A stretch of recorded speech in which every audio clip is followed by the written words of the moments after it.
Y apenas veamos. Uy, Ok. Ahí ya, ¿no? está- Listo. Entonces, la clase de hoy es síndrome de destrucción vertebral. Para mí realmente es muy honroso y muy importante porque pues el nombre de síndrome de destrucción vertebral es de uno de los exponentes de hoy día, pues el doctor Armando Alpizar acuñó este término y creo que ya es un término que primero lo manejamos muy frecuentemente todos los que manejamos patología de columna. Segundo, ya es bastante conocido no solo en Latinoamérica, sino en América y probablemente en otros continentes. Y creo que es un síndrome que nos ayuda mucho a clasificar y a manejar nuestros pacientes y de ahí la importancia de este término, de este síndrome, porque abarca una serie de patologías muy comunes en la columna vertebral. Así es que, pues, en primer lugar, pues estas palabras para Armando, que es un neurocirujano que trabaja en el Instituto Nacional de Rehabilitación en la Ciudad de México. Después vamos a tener al doctor Luis Duchenne desde La Paz. Luis es una persona que ha sido muy activa en el capítulo de columna y es una persona que, entre comillas, se ha subespecializado en las patologías infecciosas. Las patologías infecciosas son muy comunes en toda nuestra práctica diaria.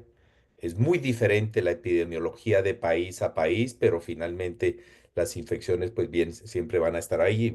Nos va a hablar hoy de infecciones primarias de la columna. Así es que bienvenido, Luis. Posteriormente, Juan Jara, desde Asunción, Paraguay, es una persona, cada vez que hemos ido a Asunción, al Paraguay, es una persona muy activa en la Sociedad Paraguaya de Neurocirugía y una persona que tiene gran experiencia y una importante experiencia en la cirugía de columna. Y finalmente, pues yo voy a hablar probablemente de la causa más común de destrucción vertebral, que son las fracturas de por osteoporosis, fracturas que son muy comunes en nuestro consultorio, pero que aún así hay mucha controversia acerca del manejo de este tipo de lesiones.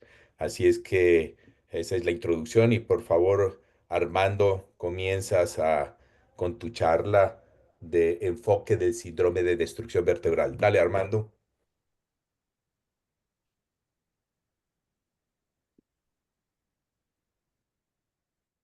Hola, ¿qué tal? Muy buenas noches. Muchas gracias. Ustedes me dicen si ya se está compartiendo la pantalla. Sí, ya, Armando. Bueno, antes que nada quiero agradecer a la mesa directiva, al doctor Centeno, a todos, a su secretario, al doctor Byron y al doctor Pablo Vela por la oportunidad de venir a platicar temas de columna vertebral que nos apasiona y permitir la difusión de la academia en América Latina. El tema, ya lo dijo Pablo en la introducción, es un tema que nos apasiona y que nos ha venido a representar y enriquecer todo el arsenal de herramientas que tiene el cirujano de columna, no nada más en nuestro continente, sino seguramente en todo el mundo. Entonces voy a hablar acerca de el enfoque que le dimos y un poquito de la historia de cómo surgió este término y cómo empezamos a trabajar con este tipo de pacientes. Yo estoy en el Instituto Nacional de Rehabilitación, ya lo comentaron, somos un grupo de cirujanos de columna, el doctor Alejandro Reyes Sánchez, el doctor Luis Miguel que nos acaba de dejar, el doctor Barón Zárate, la doctora Carla García Ramos y el doctor Omar Esteves, un equipo que hemos trabajado por más de 25 años en el Instituto Nacional de Rehabilitación, formando varias generaciones de cirujanos de columna, y aprovecho para hacer el anuncio que estamos recibiendo rotantes y visitantes de toda América Latina, con mucho gusto para tratar de compartir lo que estamos haciendo en el instituto. Bueno, como todos sabemos y lo aprendimos en la Facultad de Medicina, todos usamos el término síndrome y este viene del griego, que significa mismo lugar, y otro prefijo que significa unión o simultaneidad, es decir, un lugar donde pueden surgir varios caminos. Entonces, en términos generales, es un conjunto de signos y síntomas, así lo aprendimos, que tienen un fondo fisiopatológico común, secundario a diferentes patologías o enfermedades. Para todos nosotros siempre ha sido una estrategia la palabra síndrome, y este trata de discernir la etiología de una enfermedad compleja para agilizar su tratamiento y limitar complicaciones y secuelas en el enfermo. Todos conocemos el síndrome de hipertensión endocraneal, el síndrome inclusive febril, el síndrome cerebeloso, y el objeto es discernir y hacer rápidamente el diagnóstico para limitar el daño y dar el tratamiento oportuno al paciente. Sin embargo, en su inicio es muy difícil predecir cuál es la causa, sin embargo, tiene ciertas características comunes. Y esta no es la excepción de lo que llamamos ahora destrucción vertebral, que sin embargo acompaña la historia del ser humano desde que empezaron a aparecer este tipo de patologías. Sin embargo, cuando nosotros nos ponemos a analizar, y esto pasó aproximadamente del año 2000, este tipo de problemas, cuando hay una alteración en la función de la columna vertebral, se presentan ciertos síntomas que todos conocemos, como dolor, debilidad, disestesias, parestesias e inclusive incapacidad funcional. Y siempre se agrega algunos signos, ya cuando hacemos la exploración dirigida, encontramos alteraciones en la estructura y estructura de la columna y puede haber aumento de volumen, una deformidad y déficit neurológico. Y esto es causado por un fondo común, que es la alteración de la estructura y ultraestructura del hueso de la columna vertebral, que trae como consecuencia que pierda sus tres funciones, es decir, la capacidad de carga, la protección del sistema nervioso y por tanto la movilidad. Y si nosotros nos ponemos a discernir y hacemos el diagnóstico finalmente de este tipo de problemas, vemos que está causado por una gran diversidad de entidades nosológicas, que nosotros hemos dividido básicamente en tres grupos importantes, que son los tumores primarios, secundarios, las infecciones, pueden ser piógenas o tuberculosis, ya se va a hablar más al respecto de esto más adelante, y algunas otras enfermedades metabólicas como la osteoporosis, enfermedad de Piaget y algunos otros trastornos, inclusive inflamatorios, que causan alteraciones en el metabolismo de la plataforma y del disco intervertebral, así como del cuerpo por completo. Entonces, si nosotros juntamos todos estos conceptos, vemos que existe una fisiopatología común que trae como consecuencia la pérdida de la función de la columna vertebral y se acompaña de ciertos signos y síntomas, y la etiología es variable. Entonces, nos estamos enfrentando a un síndrome de destrucción vertebral, así es como nació. Y todo se remonta en el 2008, aunque empezamos a recabar y recibir pacientes en México. México es un país que de los más habitados en América Latina, 130 millones de personas, empezamos a recibir pacientes que tenían estas características. Y un común denominador, como ya lo veremos con las siguientes pláticas y sobre todo en pacientes con tuberculosis, el diagnóstico es muy tardío. En unas revisiones recientes que hemos hecho, en un grupo multidisciplinario en América Latina, se ha visto que el retraso en el diagnóstico en caso de tuberculosis puede llegar a ser inclusive hasta más de un año o un año y medio. Entonces llegaban con estas características y sin un diagnóstico específico por la complejidad que reviste este tipo de problemas. Fue así como pensando con este tipo de pensamiento, nosotros dijimos, bueno, debe haber algo en común y fue que juntamos un grupo de pacientes, en este caso cuando se publicó en el 2008 y 2007, de 105 pacientes, y el objeto de esto es, bajo este concepto, sistematizar el estudio, es decir, no pensar bajo la sospecha diagnóstica y darle tratamiento como una infección, como un tumor, sino como una destrucción para evitar la sospecha diagnóstica, estandarizar el manejo de todos los pacientes, evitar los costos y lo más importante, agilizar el manejo para limitar el daño. Algunos, desgraciadamente, eran patologías benignas como una infección o una tuberculosis, pero parapléjicos. Entonces, aun cuando recibían el tratamiento, el daño ya estaba hecho. Ese fue el objetivo. Fue así como que juntamos la batería de estudios que hacíamos en los tres grandes grupos, que era tumoral, infección y algunos otros básicos, y hicimos una caracterización de cada uno de estos estudios para todos los pacientes, hacerle el mismo protocolizado, y después ya lo que encontramos fue esto.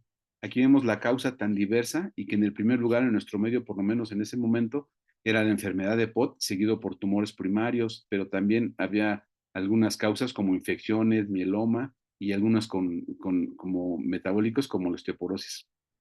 Aquí vemos cómo se comportó, que es muy similar a lo que se están comportando en todos lados. Ya se han hecho algunas series aquí mismo en México, inclusive en otros lados en América Latina, y el perfil y la edad y el promedio es muy similar en todos los casos. Aquí vemos que el promedio ronda aproximadamente a los 60 años y algunas de las causas de la destrucción son más frecuentes en mujeres, por ejemplo, el mieloma, y en hombres puede ser otro tipo de tumores como metástasis.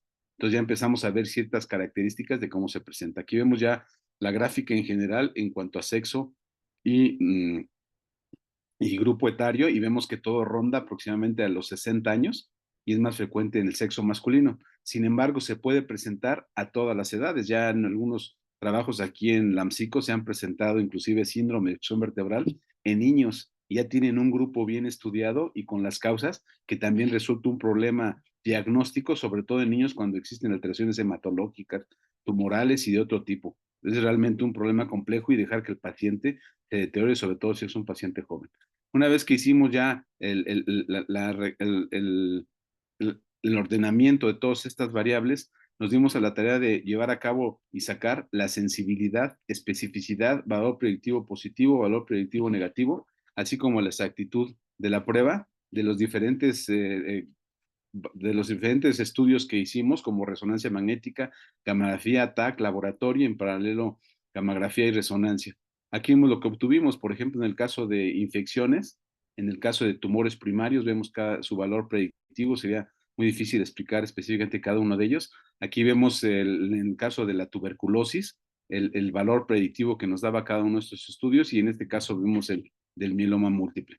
Una vez habiendo hecho la especificidad, sensibilidad, valor predictivo positivo y negativo, eliminamos los estudios que no nos daban ningún tipo de ayuda desde el punto de vista diagnóstico y redujimos aún más la batería de estudios para hacer el estudio del diagnóstico de síndrome de disfunción vertebral y fueron estos que encontramos aquí siempre, incluyendo la biopsia transpericular, como ustedes saben, con cultivos de tuberculosis para bacterias, inclusive para hongos en todos los casos, y acompañado de otros estudios que son básicos como la resonancia, las radiografías y la gamografía.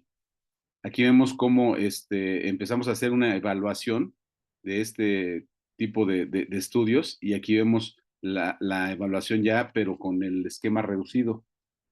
En este caso, tomamos un grupo de únicamente 20 pacientes y aquí fue lo que encontramos, una distribución muy similar a lo que habíamos encontrado en el primer caso de los 105 pacientes y la distribución sin cambios. Aquí vemos que es más frecuente a nivel lumbar, torácico y después cervical y también siempre ronda a los 60 años y también la enfermedad de POT y la tuberculosis como primer causa de destrucción vertebral. Aquí vemos ya los resultados y el final que fue muy parecido a la primera gráfica, obteniendo una exactitud diagnóstica hasta del 85%. Dirán que es poco el 15%, pero cuando es una enfermedad tan compleja, destructiva y que puede traer déficit neurológico sin diagnóstico, pues representa un problema realmente serio. Posteriormente a hacer las biopsias, que cuando nosotros empezamos en aquel entonces eran con, eh, eh, con arco en C, con fluoroscopía, obtuvimos únicamente el 55% de certeza diagnóstica comparado con otras series, por ejemplo la de Stringham, que él reporta hasta el 100%, pues hay ciertas explicaciones, porque son hospitales en donde ven y atienden puros pacientes tumorales y por tanto ya tienen diagnóstico en otro sitio. Pero cuando se presenta de primera instancia, de primer contacto con el cirujano de columna, el ortopedista, el neurocirujano, la destrucción vertebral es muy difícil discernir cuál era de estos. Posteriormente empezaron a aparecer otro tipo de estudios aquí en México de otros centros hospitalarios de tercer nivel de alta especialidad y obtuvieron una certeza diagnóstica muy similar a nosotros, que fue el 83%, pero ya con fluoroscopía. Nosotros aquí ya reportamos, después lo empezamos a hacer con tomografía, con una certeza diagnóstica hasta del 90%, muy superior a lo que habíamos encontrado con la fluoroscopía. Sin embargo, encontramos del 10 al 15% en donde no teníamos nunca un diagnóstico patológico y eso dificultaba el tratamiento. Fue así como llegamos a sospechar de los patólogos de nuestro instituto.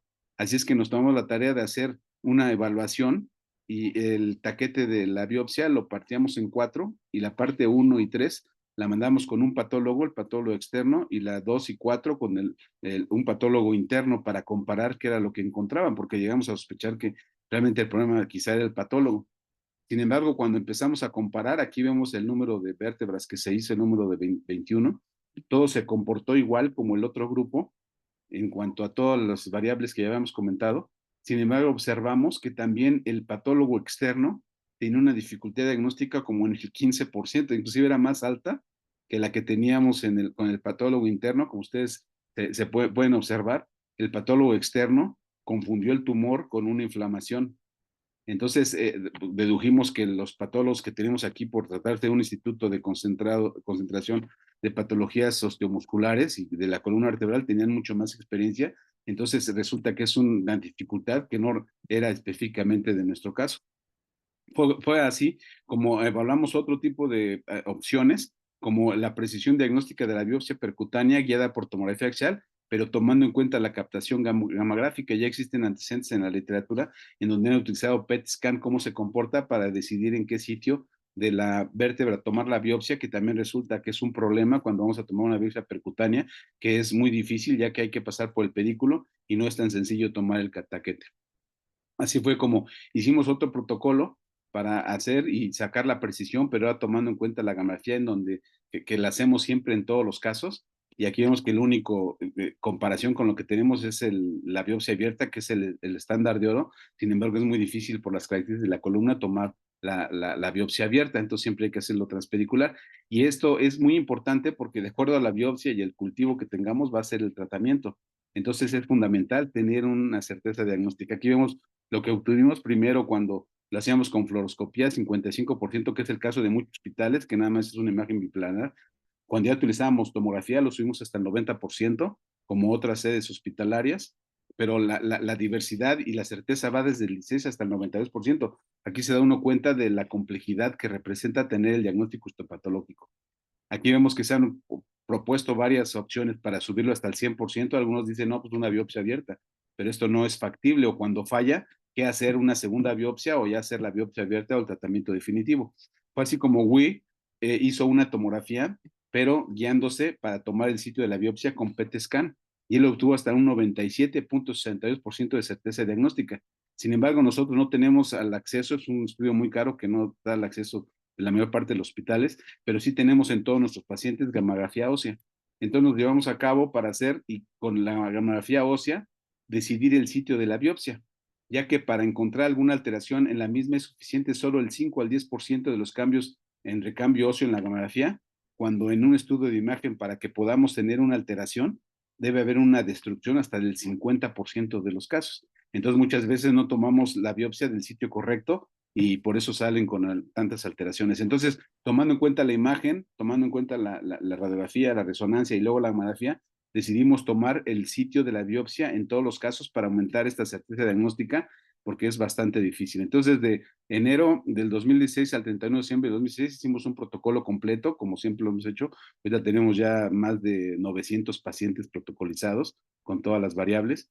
Y en este pequeño grupo hicimos 60 pacientes que se comportó igual. Todos los grupos que hemos hecho se siguen comportando en cuanto a sexo, en cuanto a ubicación y en cuanto a grupo de edad. Y obtuvimos esto. Obtuvimos que empezó tuvieron afección de los pacientes en un promedio de 3.92, pero puede haber desde un segmento afectado hasta los 33 segmentos afectados. Aquí vemos el orden de la frecuencia, como ya lo hemos comentado, siempre es en primer lugar lumbar. Y aquí vemos algunos ejemplos en donde tienen una lesión o dos y en el lado derecho donde están prácticamente con lesión en toda la columna vertebral, con un promedio de 3.99 segmentos por cada caso. Y aquí fue lo que obtuvimos con un porcentaje muy similar a lo que obtuvimos en los otros grupos. Aquí vemos el diagnóstico en cuanto a infecciones, neoplasias y fracturas. Y la conclusión que llegamos a subir la certeza diagnóstica hasta el 96.7% comparado con WHO, que utiliza el PET scan, usando nosotros el protocolo de estructura vertebral, más la gamografía, muy similar a lo que reporta él. Posteriormente a todos esos estudios empezaron a aparecer algunos otros estudios o centros hospitalarios que empezaron a utilizar el término. En la actualidad ya hay un libro de destrucción vertebral editado en España, algunos otros estudios y muchos centros hospitalarios en México, América Latina y otros lados están utilizando algunas tesis de posgrado, de pregrado, y inclusive algunas sociedades en Bolivia, en México y en otros países ya están utilizando el término. Orgullosamente, el volumen número 1 y Latin Neurosurgery fue dedicado a destrucción vertebral. Aquí hay algunos grupos de los médicos que participamos y en la presentación del primer volumen editorial fue acerca del síndrome de destrucción vertebral y la importancia que hay en América Latina por el tipo de pacientes que tenemos. En la actualidad, este es un corte del 2018, pero ya tenemos casi 1000 pacientes y aquí vemos el perfil que es muy parecido, siempre la edad media 50, 60 años y son todas las opciones que ya habíamos comentado, desde tumores, trastornos metabólicos, infecciones. La ubicación es siempre el lumbar, torácica y cervical, como siempre, y el número de niveles ya lo habíamos comentado, va desde uno hasta prácticamente toda la columna. En conclusión, el hecho de usar el concepto de síndrome de disfunción vertebral nos permite la sistematización del estudio de estos pacientes, optimizar recursos, eficientar el diagnóstico y economizar y sobre todo ofrecer un tratamiento oportuno y adecuado a nuestros pacientes y evitar una lesión catastrófica que es la lesión medular o lesión neurológica. Muchas gracias por su atención. Excelente, Armando. Súper buena la charla de un síndrome que cada vez lo vamos a tener que utilizar más en nuestra práctica diaria. Las preguntas para el auditorio, las preguntas van al final de las 4 charlas. Entonces les pido el favor que vayan guardando sus preguntas para cuando terminemos las charlas. Les recuerdo a los faculties que tenemos 15 minutos cada uno. Entonces vamos a escuchar a renglón seguido al doctor Luis Miguel Duchén. Luis Miguel nos va a hablar de infecciones primarias de la columna.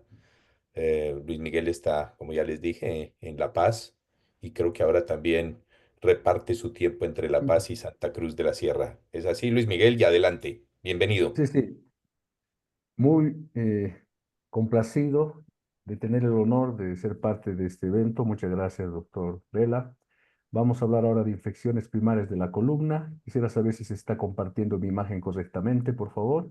Sí, sí, sí, la vemos perfecto. Perfecto. Entonces, no tengo conflicto de intereses más de pertenecer a todas estas instituciones. Vamos a hablar rápidamente de un tema que es trascendente por su gravedad. Las infecciones primarias de la columna tienen una incidencia que va de 2.2 casos por 100.000 personas al año. Es más común en varones, en adultos mayores, en usuarios de drogas intravenosas y se afectan más en la columna lumbar.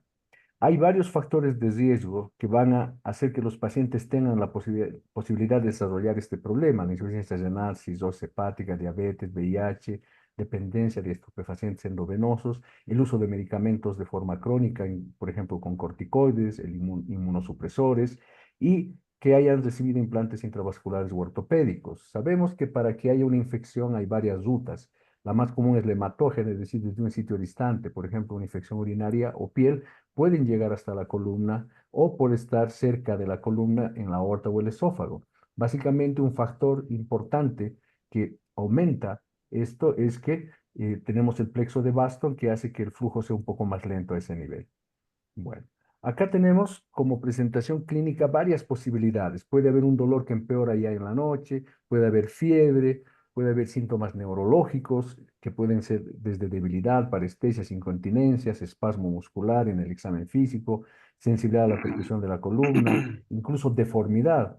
Y el diagnóstico inicial evidentemente tiene que hacerse con la historia clínica y el examen físico. El uso de laboratorios nos van a mostrar marcadores inflamatorios, especialmente la proteína C reactiva, que tiene alta sensibilidad, la velocidad de eritrosedimentación que se elevan.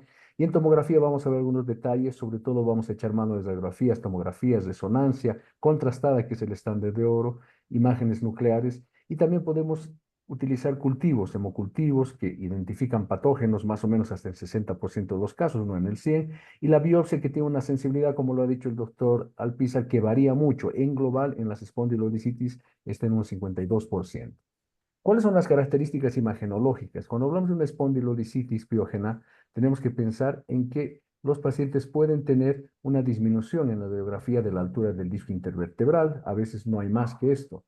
Pero ya en la tomografía podemos ver que hay destrucción de los platos vertebrales e incluso formación de secuestro, pero el estándar de oro es la resonancia magnética, que nos muestra una imagen hipointensa en T1, hiperintensa en T2, y que se alza con el gadolinio. Estas son imágenes de las espondilodicitis.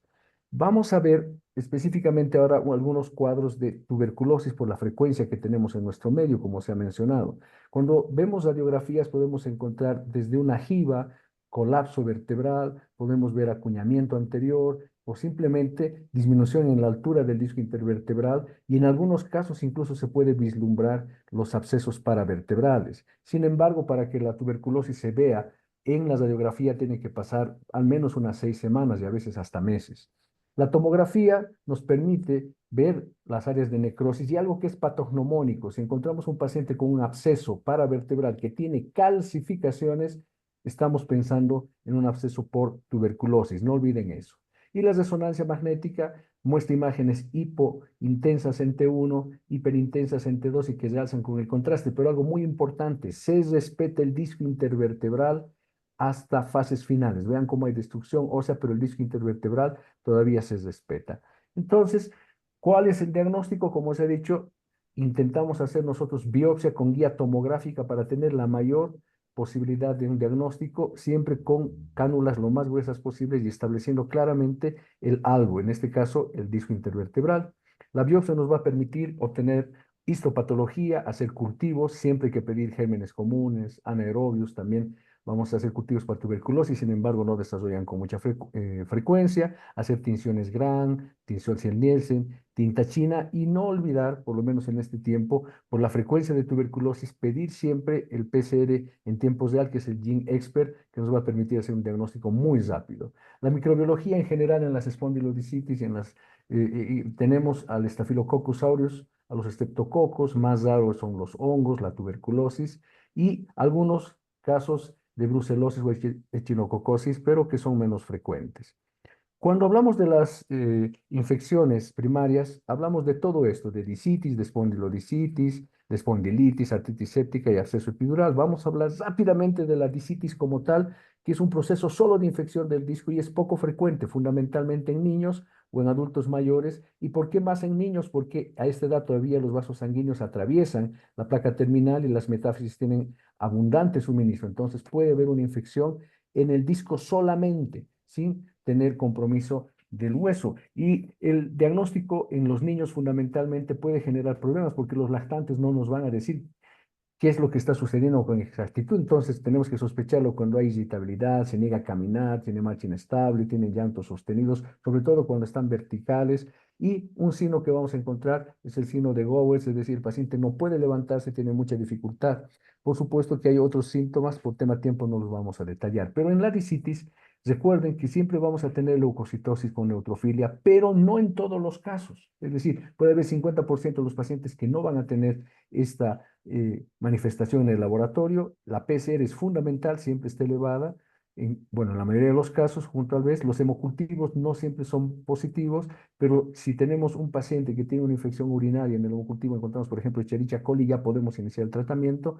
Cuando no tenemos esas posibilidades, evidentemente hay que hacer el cultivo biopsia. Y recuerden que el PPD, el PCR en suero y el ELISA, por ejemplo, para tuberculosis, son de muy baja sensibilidad, de tal manera que no nos sirven. ¿Qué tratamiento vamos a dar? De acuerdo al agente etiológico que sospechamos o que tenemos resultado de la biopsia. En general, podemos tener al Staphylococcus aureus, utilizamos estos medicamentos y en cada una de las etiologías como se detallan. En general, el tratamiento antibiótico ya se puede iniciar de forma empírica, siempre de amplio espectro. Y actualmente, como sospechamos generalmente de Staphylococcus aureus, según esta sociedad, podríamos utilizar ya la flucloxacilina, que sería el medicamento que hoy en día los infectólogos nos proponen. ¿Cuánto tiempo hay que utilizar? 4 semanas endovenoso, 2 semanas oral, reposo en cama y obviamente hay que hacer limitación de las actividades y utilizar el corsé. Entonces, ¿cuándo hacemos cirugía cuando hay disitis? Cuando hay compromiso neurológico, si hay persistencia de elevación de los reactantes de fase aguda, mala respuesta al tratamiento, ausencia de un diagnóstico etiológico que pasa muchas veces, o progresión a una espondilodicitis y hay inestabilidad. Les muestro un caso, por ejemplo, es un paciente que el 7 de diciembre de 2023 acude a un consultorio externo donde va por dolor lumbar y radeo de miembro inferior. Y le hacen estas resonancias, le dicen que tiene una hernia de disco y le dan tratamiento analgésico. Sin embargo, a pesar de que la resonancia no es de buena calidad, no es una hernia común. Noten ustedes cómo está alterada esta parte del disco intervertebral. Obviamente, el colega no pensó en eso y le dio tratamiento como para un dolor lumbar y radicular. Vean cómo el 4 de enero viene con muchísimo dolor, ya con un dolor realmente de 15/10, decía el paciente, y vean cómo en tan poco tiempo ya ha progresado una espondilodicitis con invasión del conducto raquídeo.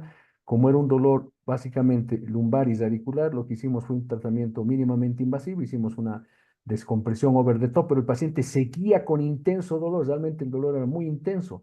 Así que teniendo un dolor tan intenso, hicimos estudios y vean, tuvimos que hacerle una fijación porque el dolor lumbar era muy intenso. Y vean cómo en la tomografía al día siguiente vemos que la destrucción avanzaba y la resonancia muestra que esta destrucción estaba en un avance muy importante. Entonces, algunos pacientes pueden evolucionar de una forma tan negativa como este. Esta fue una espondilodicitis tuberculosa en un paciente con hipoalbuminemia. Ya en las espondilodicitis se compromete el hueso. Bueno, no vamos a entrar mucho en etiología, pero vean que se está duplicando su frecuencia y, por supuesto, el cuadro clínico es variado de acuerdo a la etiología. Hay muchas clasificaciones. Cuando vemos las espondilodicitis vamos a encontrar muchas clasificaciones que las voy a pasar solo para mostrarles por tema tiempo, que toman varios parámetros. Hay varias clasificaciones, pero este artículo ha concluido que para las espondilodicitis la mejor clasificación es esta que es la CTE. Si van a utilizar una clasificación, es la que tiene la mayor cantidad de parámetros que nos permite tener una buena toma de decisiones en estos casos. Siempre hay que tomar en cuenta que el tratamiento debe ser multidisciplinario porque son pacientes que además de tener la espondilodicitis pueden tener problemas de insuficiencia renal, diabetes, son ancianos o muy niños. Entonces, siempre hay que intentar manejar esto con el infectólogo, con los neurólogos. Entonces, recuerden que hay que hacer un manejo multidisciplinario. Y algo importante es respecto a las espondilodicitis, ya cuando se afecta al cuerpo vertebral y al disco a la vez, vean en este metaanálisis de más de 10.000 pacientes, establece que el tratamiento quirúrgico tiene mejores resultados que solamente el tratamiento médico, porque ya se está afectando la parte ósea y, por supuesto, la fijación. Cuando tenemos un paciente que está con inestabilidad, el introducir tornillos para fijar esa columna es algo que se puede hacer. Eso no retrasa la cicatrización, no interviene en el uso de antibióticos y no va a perpetuar la infección. Entonces, van a ver ustedes que vamos a tener buenos resultados en un paciente que si tiene inestabilidad, lo fijamos y no va a haber riesgo de que nuestra fijación empeore la evolución del caso. Voy a mostrarles otro caso. Es un varón de 38 años, un funcionario del sistema de recojo de basura de mi ciudad. Viene con un dolor dorsal de un mes. El examen físico era normal, tenía 15.000 glóbulos blancos con 88% de neutrófilos, elevada la PCR, la vez llega aquí con una imagen de una espondilodicitis. Vean, está destruido parte del cuerpo vertebral, del disco. Le hacemos una biopsia. Previamente, olvidé decirles, tengo acá ya la imagen de resonancia magnética que nos habla de una espondilodicitis. Le hicimos una biopsia vertebral y el resultado de la biopsia vertebral nos llamó la atención, pero quiero mostrarles estos. Obtuvimos parte del cuerpo vertebral y parte de la biopsia del absceso, así que por eso tiene dos áreas por donde que hicimos la biopsia. A través del área de la biopsia, vean cómo salió el pus de forma abundante. Y nos encontramos con un germen poco frecuente que es el Peptostreptococo. Pero ¿qué sucedió? El paciente evolucionó con mayor dolor, hicimos una costotransversectomía para el drenaje, ya sabiendo que era bacteriano agudo, y obtuvimos esto. Pero vean ustedes, el pus que encontramos no es tan abundante como en el estudio. Y después de la cirugía nos llamó la atención que era muy poco, le hicimos una tomografía y todavía ahí había esa colección. Decidimos entonces hacer un abordaje toracoscópico y vean que por dentro había esto, además del pus, había esta fibrina infecciosa adherida al pulmón, que era lo que nosotros en la costotransectomía pensamos que era una paquipleura, en realidad era este tejido inflamatorio. Vamos a hablar rápidamente de la espondilitis tuberculosa. Un cuarto de la población mundial tiene esto y sensiblemente es muy, muy frecuente en nuestro medio. La mayoría puede tener buenos éxitos con tratamiento médico, pero específicamente en la columna tenemos que tomar en cuenta que la necrosis que produce el bacilo puede generar deformidad. Es más frecuente en la región dorsal. La clínica es muy variada, puede acompañarse o no de fiebre, puede haber sudoración nocturna, puede haber pérdida de peso y a veces podemos tener masas palpables ojivas como este paciente. Hay varias posibilidades clínicas, como les muestro acá, lo pueden revisar después, y la clásica imagen en donde tenemos una destrucción vertebral, pero respeta, reitero, al disco intervertebral. Dos detalles importantes. Se ha encontrado que en pacientes con plegia completa por espondilodicitis tuberculosa, después de una cirugía pueden recuperar incluso después de 21 días de la cirugía. Entonces, un paciente pléjico por tuberculosis no se comporta exactamente igual que un paciente con un trauma. El absceso epidural puede ser muy abundante y no tener mucha repercusión clínica. Igual hay varias clasificaciones que ustedes pueden leer. Estas son las más actuales. Y evidentemente cada una tiene ventajas y desventajas. Aquí me tomo unos segundos, me gustaría que tomen un escáner de esto, porque es una clasificación que desde la FLANC hemos propuesto para el mundo, que nos permite hacer la toma de decisiones a partir de todos estos parámetros que no puedo dar por el tema tiempo, pero que hemos visto son los realmente importantes para determinar si un paciente va a necesitar cirugía o no, además de unos modificadores que son estos. Y por ejemplo, si aplicamos esa clasificación a esta paciente con este tipo de lesión, encontramos un puntaje de 8 que no es quirúrgico, hacemos biopsia corsé, tratamiento farmacológico y la paciente evoluciona sin ningún déficit neurológico. En cambio, este otro paciente que ya viene con una espondilolisitis compleja y tiene absceso, tiene destrucción vertebral, tiene un puntaje alto de 19, le hicimos cirugía, descompresión, drenaje, fijación y artrodesis, y este paciente volvió a poder caminar al menos con 4 puntos de apoyo. Entonces, este es el tratamiento quirúrgico. Pueden haber casos que ya de forma crónica, es decir, un paciente que ya tenía tuberculosis en la niñez, tenga un avance de la enfermedad. Sí, vean, este es un joven que se operó cuando era niño y luego progresa con mayor déficit neurológico y tuvimos que hacerle una cirugía tan grande como esta, de acuerdo a los principios, en donde tenemos que hacer una exposición grande, vertebrectomía, 360 grados, fijación y fusión. Esta es la literatura que hemos producido en la FLAN, como ha mencionado el doctor Alpizar, con artículos específicamente de tuberculosis vertebral. Y brevemente, en un minuto que le voy a pedir al doctor Vela, vamos a hablar del absceso epidural, que es el otro problema que se ha duplicado a lo largo de los años. Generalmente es un absceso que está en el espacio epidural por Staphylococcus aureus, los mismos factores de riesgo. Y estos pacientes pueden tener dolor severo, fiebre y déficit neurológicos y, por supuesto, son necesarios de diagnosticar estos pacientes porque ese déficit neurológico es mucho más rápido y mucho más severo. Entonces vamos a encontrar pacientes con estas colecciones. Estos pacientes pueden ser tratados con un tratamiento conservador, sí, generalmente con vancomicina y cefalosporina. Este es un estudio que está en curso de nuestro equipo. Y cuando hay tratamiento quirúrgico, hay que hacerlo y generalmente hoy se puede hacer con un mínima invasión. A diferencia de la espondilolisitis, cuando hablamos del absceso epidural, es preferible hacer tratamiento quirúrgico que el tratamiento conservador, pese a lo que hemos encontrado que solamente se aplica para algunos pacientes que tienen muy poco déficit o muy poco dolor. Es un paciente que llegó pléjico por 5 días, usuario de drogas intravenosas, ya llegó parapléjico. Vean ustedes, lo hicimos con el doctor Ríos en Santa Cruz, viene con esta imagen de absceso epidural, compresión de la médula, desplazamiento, hicimos una hemilaminectomía y vean cómo ya al hacer solamente la sección ósea ya salía el pus, hicimos este abordaje over the top y logramos la descompresión como se ve en la imagen. El problema es que como tardó tanto, a pesar de que hicimos la buena descompresión, desarrolló una mielopatía y la recuperación neurológica fue casi nula. Y el último slide, hay también la espondilolisitis aséptica. Si bien hacemos todo lo que necesitamos, este es un caso que le hicimos biopsia a todos los cultivos y no salió ninguna bacteria, ningún agente etiológico. Afortunadamente, la paciente evolucionó muy bien, pero todos estos son factores que pueden llevarnos a eso. Las conclusiones es que las infecciones de la columna vertebral pues, representan un problema diagnóstico y es de tratamiento complejo, requieren un enfoque multidisciplinario, pueden estar causadas por bacterias, también por hongos. Más comúnmente se diseminan de forma hematógena. El tratamiento conservador puede hacerse con un diagnóstico temprano, sabemos el antibiótico exacto con reposo y corsé, y el tratamiento quirúrgico cuando tenemos inestabilidad grave o inminente, déficit neurológicos progresivos, fracaso del tratamiento conservador, abscesos, síntomas severos indiquen sepsis, fracaso del tratamiento conservador, y el seguimiento requiere una evaluación neurológica de imagen y tratantes de fase aguda de forma continua. Les agradezco mucho, les invito a participar del Congreso SILACO en mayo de este año 2025 y el Congreso Mundial de Endoscopía que se llevará a cabo en Argentina en septiembre. Muchísimas gracias.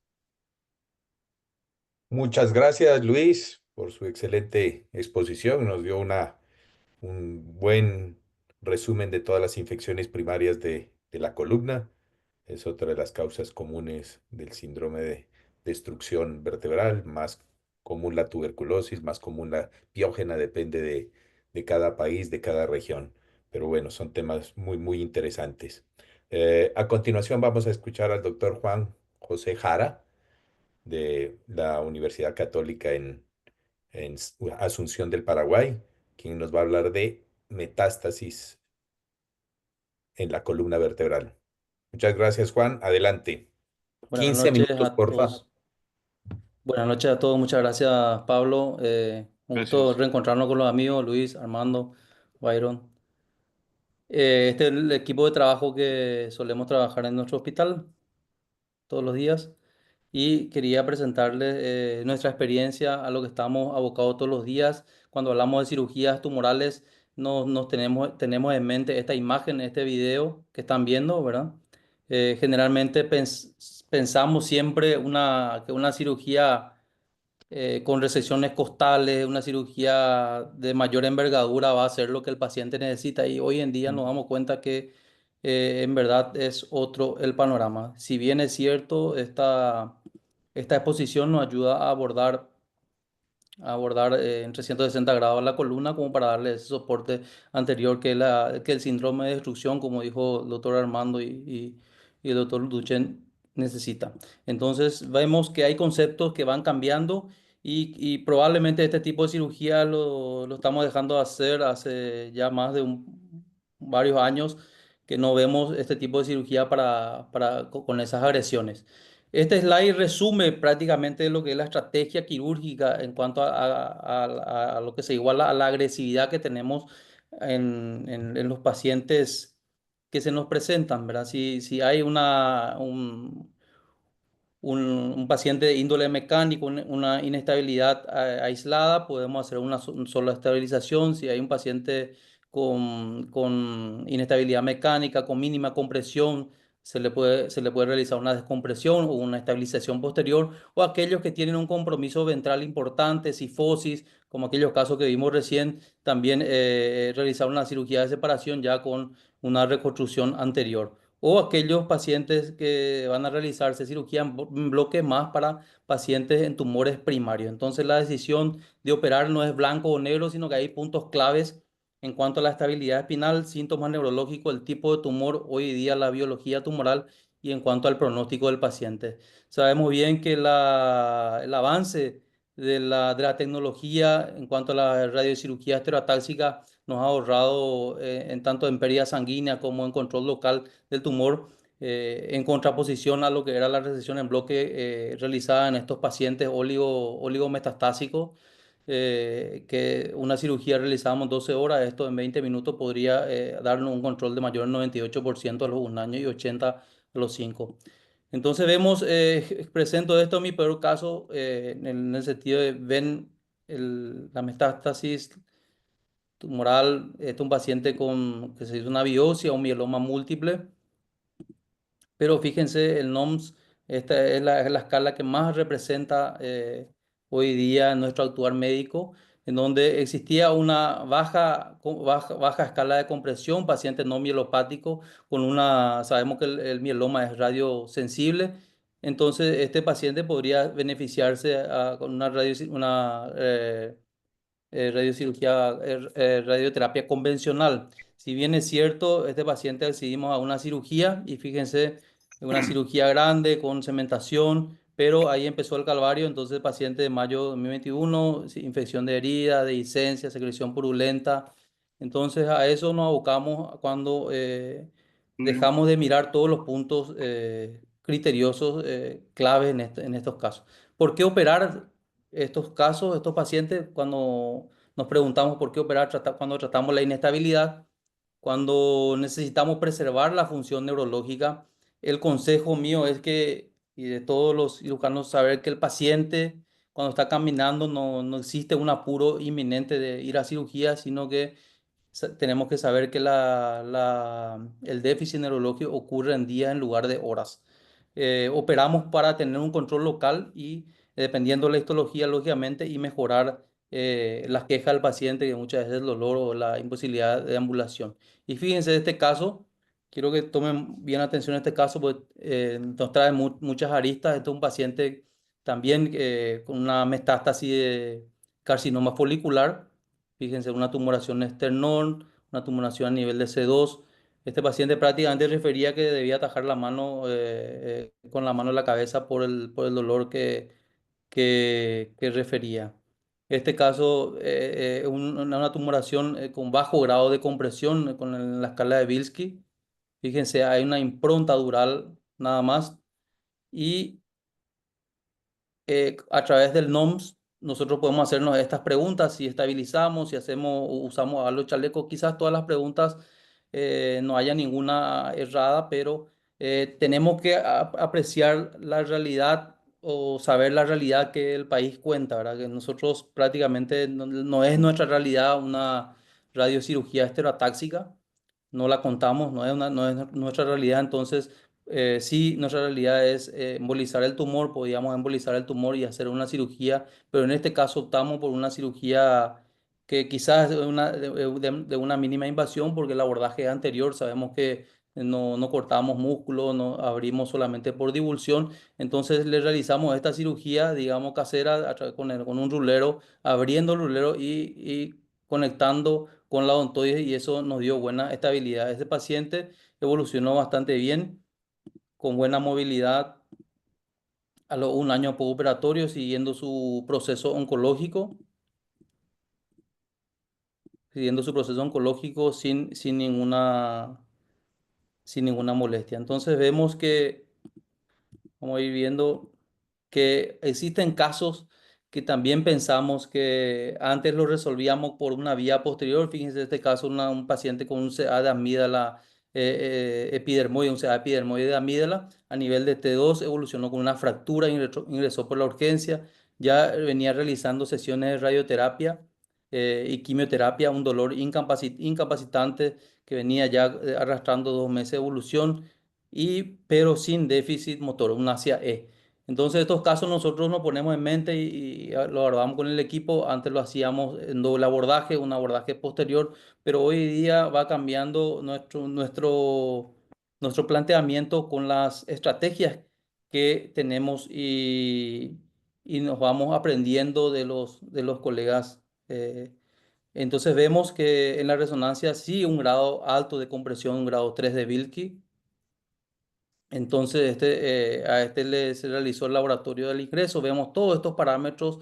Usamos el nomograma de SORC, que nos ayuda a prácticamente, es un nomograma que de segunda generación, de los más nuevos, los más actual, que nos va ayudando a predecir la morimortalidad de los 3 a los 12 meses que necesitamos para tratar a este paciente. La cirugía de reconstrucción anterior de bajo costo que hacemos con estos casos se hace una distracción del nivel afecto, una colpectomía transpedicular, que prácticamente la colpectomía está hecha por el tumor, ¿verdad? En la fractura, y sin resección costal vamos inyectando el cemento en el espacio vertebral, rellenando las 2/3 partes. Fíjense, se hace la pequeña la distracción en ambos platos vertebral y se le coloca una barra de transición como para poder atajar eso y se le inyecta el cemento de esta manera, se va inyectando el cemento. Pueden hacerlo de ambos lados y con una penfill se va aplastando y rellenando las 2/3 partes y haciendo una B corta a nivel del saco dural como para evitar que contacte con ella y también el calor. Entonces, el saco dural podemos protegerlo de esta manera, como con el Chiripat Technique, que es con el PATI nos vamos a protegiendo esa zona para evitar el calor. Es una técnica de bajo costo que hacemos. Saben que en el cemento óseo podemos conseguirlo por $100 aquí en Paraguay. Entonces, eso nos ha ayudado también a resolver estos casos. Y fíjense, la reconstrucción, este paciente recibió una alta hospitalaria a los 7 días, pero eh, tuvo una escala de SOR del 80% a los un año y exactamente nos dejó en un año y 2 meses. Pero lo importante es la calidad de vida que uno le ofrece a estos pacientes con esa técnica. Otras alternativas, que usamos hoy en día, la cirugía MIS de mínima invasión como una opción para la descompresión. Y fíjense que todas las vías MIS para la abordaje toracolumbar podemos hacerle de T1 hasta el sacro con el propósito de menor agresión posible. Y esto es lo que hace, esto es el principio de la cirugía de separación, eh, separar la médula de 2 a 3 milímetros para preservar esa función y también dar lugar a la radiocirugía que pueda hacer su función y se puede irradiar con la mayor cantidad de gris posible. Entonces, esa es la función. Fíjese, este es un paciente que ingresó de urgencia, un paciente prácticamente paraparético.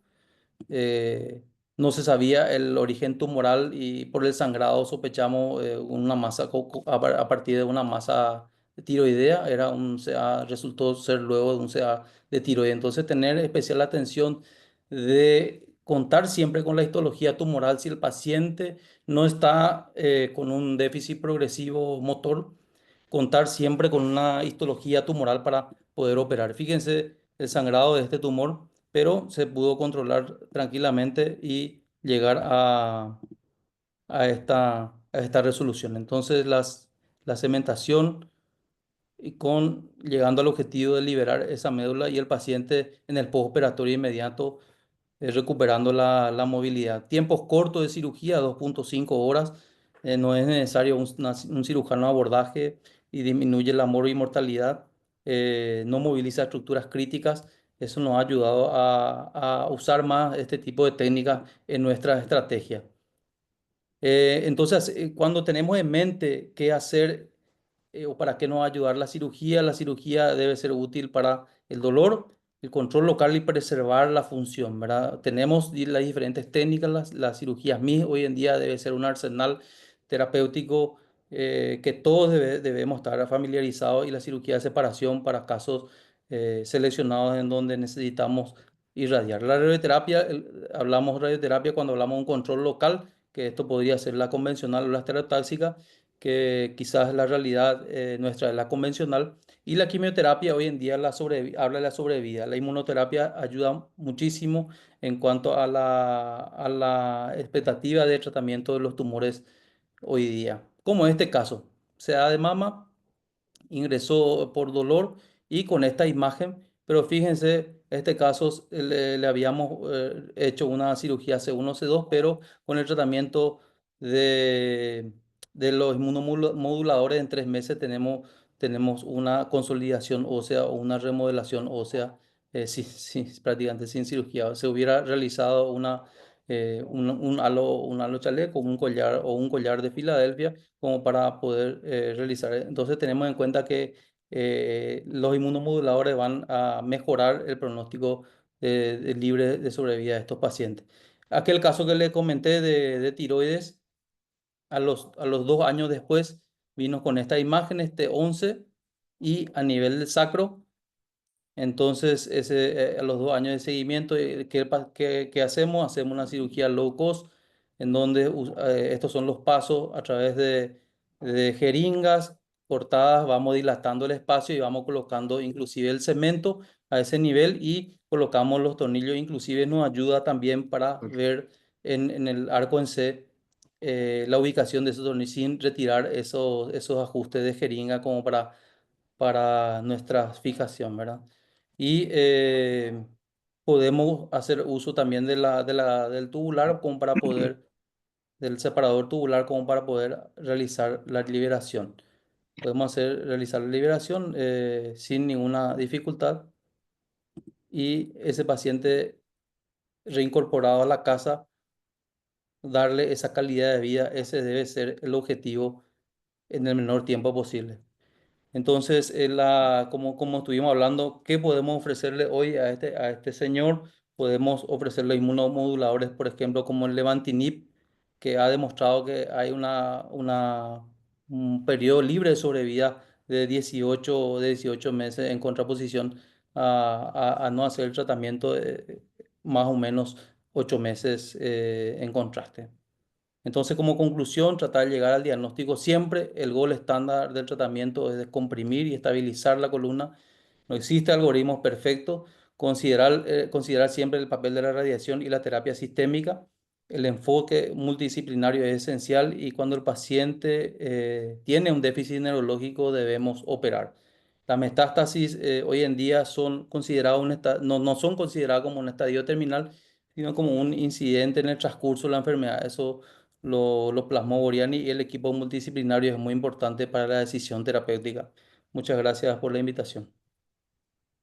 Muchas gracias, Juan. Excelente tu charla y sobre todo excelente la adaptación que han hecho ustedes, muy admirable, de cirugías de bajo costo para tratar de suplir el soporte anterior en estos pacientes. Así es que felicitaciones, les digo a los participantes que ahora al final de la charla vamos a tener un tiempo para preguntas. Eh, bueno, a continuación voy a presentar mi charla, si quieres. Buenas Eso. noches. Hola, buenas noches. Reyes,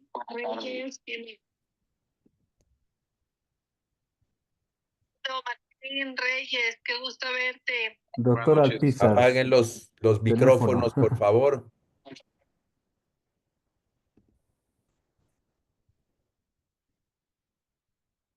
Bueno, No, a continuación voy a hablar de no comes para mí, para mañana. María, puedes No veo con huevito. silenciar. No, amorcito. Voy a subir, no sé. Sí, Les Byron, pido el por favor que favor. apaguen los micrófonos quienes están hablando, porfa, para que se escuche bien. ¿Están viendo la pantalla? Luis, Armando, ¿me Perfectamente. confirman? Sí, perfectamente. Perfecto. Bueno, vamos a hablar de un tema que es de todos los días, muy frecuente y que cada vez vamos más a ver, que es el manejo de las fracturas por osteoporosis. Probablemente es la causa más frecuente de síndrome de destrucción vertebral, aunque ahora vimos la estadística de Armando que está en un hospital de alta complejidad donde hay otras patologías más comunes, pero en la práctica diaria es muy probable que sea la fractura por osteoporosis la más común. A medida que aumenta la expectativa de vida en nuestras poblaciones, pues vamos a ver más patología de este tipo. Son pacientes que usualmente tienen una edad avanzada y que usualmente tienen comorbilidades, pero que a la vez una fractura de columna deteriora su calidad de vida. De ahí que es importante que lo tratemos en forma adecuada y entonces aumenta la morbilidad de estos pacientes e incluso pueden aumentar la posibilidad de muerte.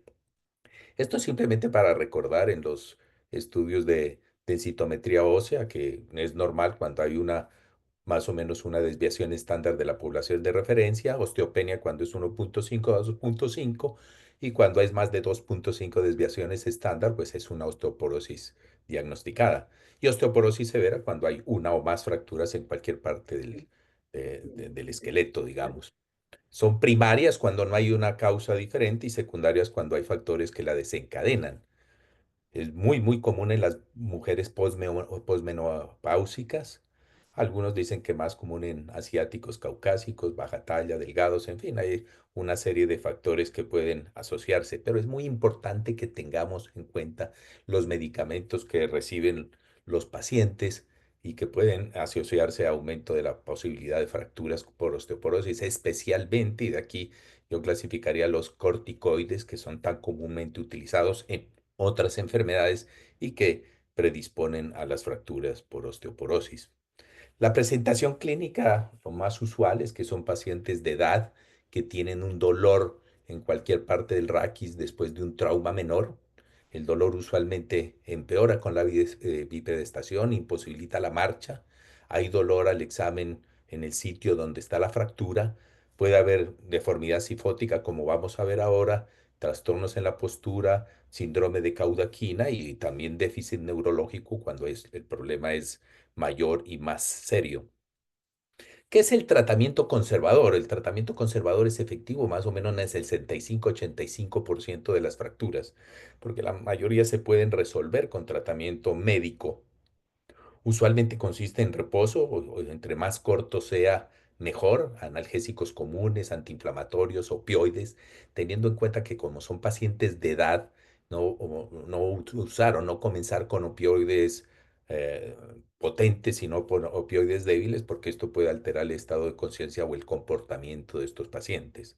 El tratamiento propio de la osteoporosis, pues actualmente ustedes saben que el teriparatide, la hormona paratiroidea, pues es el tratamiento de elección. El problema es el costo y a veces es difícil que se autorice a todos nuestros pacientes. Hay otros como los biofosfonatos, la vitamina D, el calcio, en fin.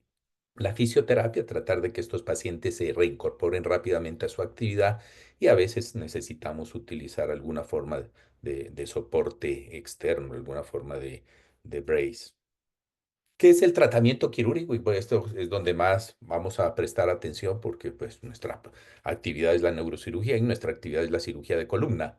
Hay dos formas de tratamiento quirúrgico y es más o menos del 15 al 35% de estos pacientes. Una es la aumentación vertebral, que puede ser la vertebroplastia o la cifoplastia. Ustedes saben la diferencia entre una y otra. Ambas se pueden utilizar en forma más o menos parecida. Las estadísticas actuales y los artículos más recientes muestran que no hay gran diferencia entre la una y la otra en cuanto al resultado clínico. Y cirugía cuando ya hay una deformidad clara o cuando hay un compromiso neurológico. Las indicaciones de cualquiera de estos procedimientos es el primero, y es obvio que no haya una respuesta adecuada al tratamiento médico. El tiempo es bastante interrogado, pueden ser 2, 3 meses, pero muchas veces depende del comportamiento clínico y de la intensidad del dolor de los pacientes. Estas fracturas son fracturas dolorosas. A veces hay que analizar, y es una recomendación, cuando son fracturas pequeñas, hagamos seguimiento de esos pacientes porque un porcentaje pueden aumentar la deformidad y terminar en cirugía. Siempre analizar la integridad de la fase de la pared posterior, porque esto nos va a ayudar un poco en el tipo de cirugía que hagamos. La estabilidad en general está asociada, o más bien la inestabilidad en general está asociada a cifosis y a déficit neurológico, como lo vamos a ver en algunos casos posteriormente. Esta es una clasificación muy buena, me parece práctica, fácil, de las fracturas por osteoporosis, es de la Sociedad Ortopédica Alemana. Ellos lo clasifican en 4 tipos: el OF1, cuando no hay deformidad y solo se ve en el STIR de la resonancia magnética. No son tan comunes, menos del 5%. Las más comunes son las OF2 y las OF3. La OF2 en donde no hay un mayor compromiso del 20% en la deformidad, las OF3 cuando está mayor el compromiso, y las OF4 cuando ya los dos platos y todo el cuerpo está comprometido. Entonces son fracturas mucho más importantes y pueden llegar a ser por acuñamiento, por compresión o incluso pincer fracture. Y ya cuando el paciente hace deformidad, es un paciente que tiene una OF5. Entonces, les recomiendo porque esto les ayuda a determinar cuándo un paciente puede necesitar uno u otro tratamiento médico o quirúrgico. En cuanto a la aumentación vertebral, la cifoplastia o la vertebroplastia, yo no tengo una gran diferencia en utilizar una u otra, depende de algunos factores muy propios, de si hay algo más de acuñamiento, de si hay compromiso de la pared posterior, puesto que cuando hay compromiso de la pared posterior y vamos a utilizar una de estas técnicas, es mejor utilizar la cifoplastia porque la tasa de migración del cemento óseo al canal raquídeo es mucho más baja. Yo prefiero la anestesia local. El número de niveles, la mayoría son un nivel, pero podemos hacer hasta 3 o 4 niveles en algunos casos muy bien seleccionados. El tiempo de evolución al principio era muy importante, decían que máximo 3 meses después de la fractura, pero actualmente sobre todo pacientes que tienen fenómenos de necrosis avascular de esas vértebras, uno puede hacer un tratamiento de este tipo incluso 6, 8 meses después de haber ocurrido la fractura. Siempre analizar, vuelvo, les insisto, la integridad del músculo posterior, porque si es muy importante el defecto de la pared posterior, es mejor la cifoplastia que la vertebroplastia. Si es uni o bilateral, también es algún punto bastante controversial, pero en general la literatura soporta que en las unilaterales bien hechas el resultado clínico es igual que en las bilaterales, aunque hay casos en donde recurrimos a la bilateral. Y esto es muy importante, como ya lo han dicho los colegas previos, cuando hacer una biopsia en una fractura aparentemente por osteoporosis, porque a veces nos podemos encontrar otras causas de fracturas de este tipo. Este es un ejemplo típico: paciente de 76 años, caída de su propia altura, una fractura en T12. A ustedes la ven, recibió un mes de tratamiento y seguía con un importante dolor, recibía aciclovir por un problema coronario. Y es muy importante sobre todo el STIR en la resonancia magnética. Ustedes saben que si la vértebra brilla en el STIR, es muy probable que sea la causa del dolor. Ahora fíjense que esta fractura que aparecía un poco inocente en la radiografía es una fractura importante porque está comprometiendo los dos platos terminales, y entonces es una fractura que tenemos que tratar porque la paciente probablemente no va a mejorar. ¿Cómo lo hago yo? Yo lo hago de esta forma. Primero tomo una placa lateral, introduzco la aguja unos 3, 4 centímetros para mediano, introduzco unos 5 milímetros e inmediatamente hago una placa AP e introduzco la aguja hasta el borde medial del pedículo y posteriormente volvemos a la lateral, introducimos hasta el tercio medio, tercio anterior de la vértebra y comenzamos a introducir nuestro cemento óseo hasta que tengamos, como en este caso, fíjense, la aguja debe llegar casi a la línea media para que tengamos éxito con un abordaje unipedular. Si hay esparcimiento, si el metilmetacrilato migra a todo lo largo del cuerpo vertebral, pues seguramente no vamos a necesitar hacer bipedicular y con esto va a ser suficiente. A largo plazo, a 3, 6 meses, la paciente persiste con una buena respuesta clínica. Se puede hacer en 2 niveles. Fíjense, este paciente de 80 años, hombre, con 2 fracturas. Ustedes ven más compromiso en la inferior. Le hicimos este tratamiento con muy buen resultado clínico. 3 niveles también es posible hacerlo. Una paciente con una fractura OF4 en T11, OF2 en L2 y OF3 en L3. Entonces hay que hacer los 3 niveles, pero en este caso escogimos hacer cifoplastia en T11 y fíjense que logramos uno de los puntos que a veces es controversial si mejora un poco la altura del cuerpo. En esta paciente logramos mejorar la vertebroplastia en los otros 2 niveles con muy buena respuesta clínica. Son cirugías que en general son ambulatorias o máximo un día de hospitalización.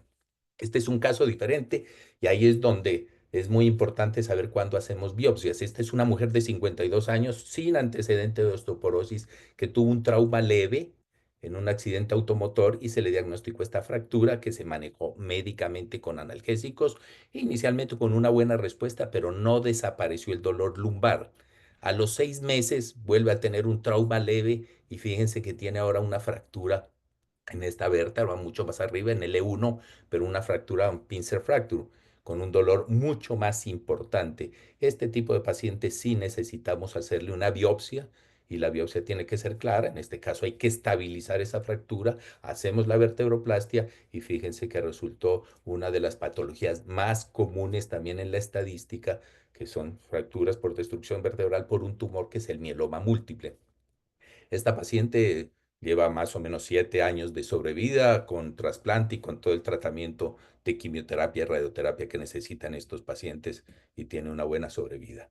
Esta es una de las combinaciones que a veces se nos presentan más difíciles en la cirugía de columna, que es el Parkinson y la osteoporosis. Una mujer de 74 años con Parkinson tratado y con deformidad, ya con déficit neurológico por compresión del cono medular con necrosis avascular en esa zona, es una fractura que hay que tratarla con mayor agresividad.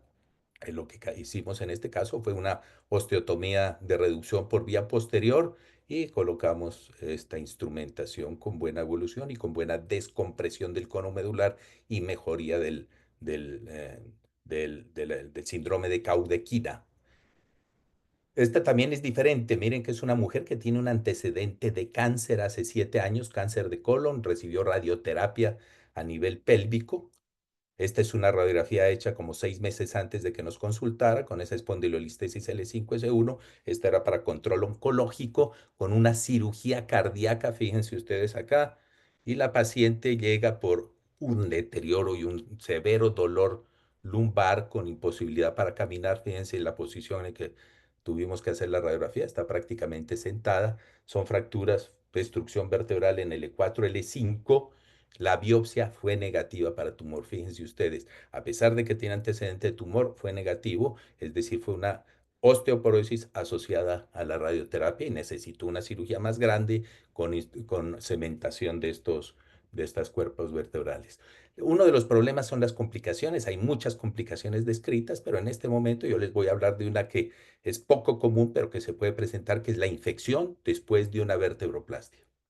A este hombre de 90 años, un tipo de buena calidad de vida, con este par de fracturas, pero le trataron la fractura de L1 con vertebroplastia. Esto fue lo que se le hizo, una vertebroplastia con mejoría inicial, pero a los 15 días el dolor era 3 veces superior, con adinamia y con fiebre. Y fíjense, a los 15 días lo que tenía este paciente, tenía una infección del cuerpo vertebral que había sido intervenido con la vertebroplastia y un absceso del psoas.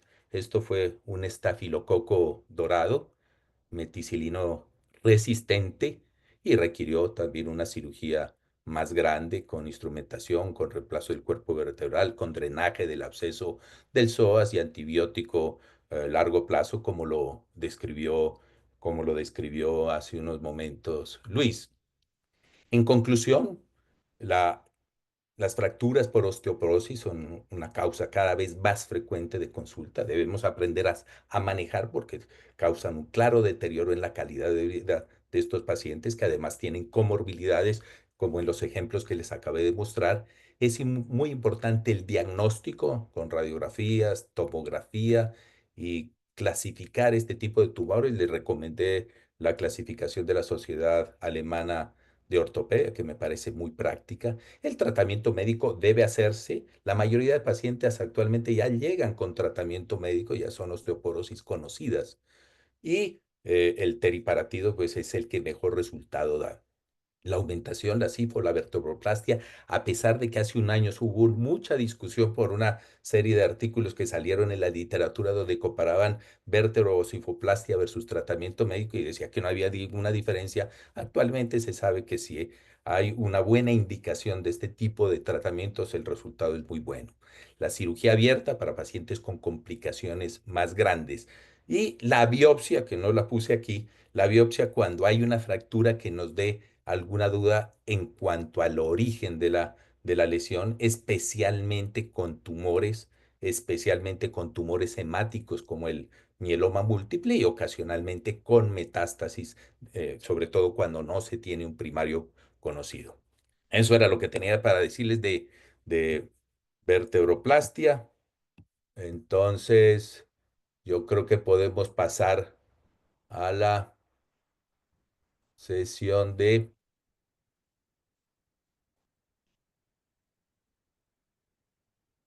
a la sesión de preguntas. Así es que le pido el favor a,